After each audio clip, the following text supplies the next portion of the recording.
Iginiit ni Pangulong Rodrigo Duterte na hindi siya matitinag sa mga ibinabatong batiko sa kanya ng kanyang mga kritiko kaugnay ng kanilang hakbang laban sa ilegal na droga at kriminalidad. Ayon pa sa Pangulo, sa pagkilos na ito nakasalalay ang kapakanan ng susunod na henerasyon. May report si Rocky Ignacio. Hinikayat ni Pangulong Rodrigo Duterte ang business community na maging katuwang ng pamahalaan sa paglikha ng kaaya-ayang kapaligiran sa larangan ng pamumuhunan.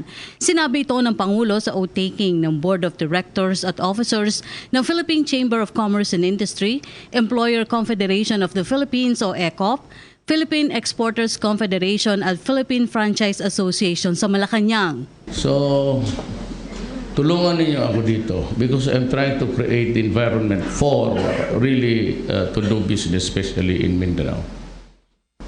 If perchance I could hit a deal with the left, we're halfway through. And maybe the indication that they are really willing to talk is they allowed their compatriots to join government service. So that's one. Nagsalita ang Pangulo sa harap ng maigting na kampanya ng gobyerno kontra ilegal na droga. Ayon sa Pangulo, hindi siya matitinag sa batiko sa mga kritiko sa ginagawang pagkilos kontra droga dahil nakasalalay dito ang kapakanan ng mga susunod na henerasyon. So ganun, I cannot answer everybody. And basta ako trabaho. This fight against drug will continue to the last day of my term. The fight against corruption will continue for 6 years. Maybe also many will be unhappy.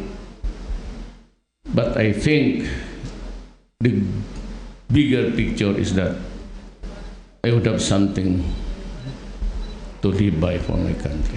Kasunod nito, binalaan na rin ng Pangulo ang mga umano'y presidential appointees ng mga nakaraang pang-administrasyon na umano'y umabuso na sa kanilang mga pwesto. Sa harap na rin ito na ipinalabas ng memorandum circular kung saan binigyan ng 7 araw ang presidential appointees na magsumite na ng courtesy resignation. Git pa ng Pangulo, determinado siyang ilipat sa susunod na liderato ang malinis na pamamahala. I was moved to declare all positions vacant for those who are appointed by the President. And even if it is, well, of course, do not wait for the reason because it is always graft and corruption. So if I will ask your or demand your resignation, it only means one thing. That the Filipino, through me, the appointing power, has lost its confidence for you to handle the affairs of government in the regulatory bodies and agencies. Hindi ko malaman kung ano itong...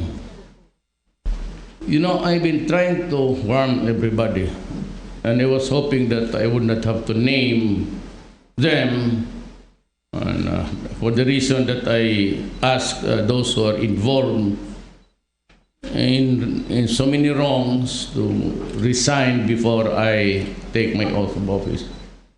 Apparently, itong sa probinsya, though no fault of Galvante or Attorney Delgra, they have nothing to do with it. Corruption starts even upon the filing of papers. And sa probinsya ho, madalas pa rin. Para sa PTV News, Rocky Ignacio. Ako po si Cathy San Gabriel. Subscribe na sa PTV YouTube channel. I-click lang po ang subscribe button.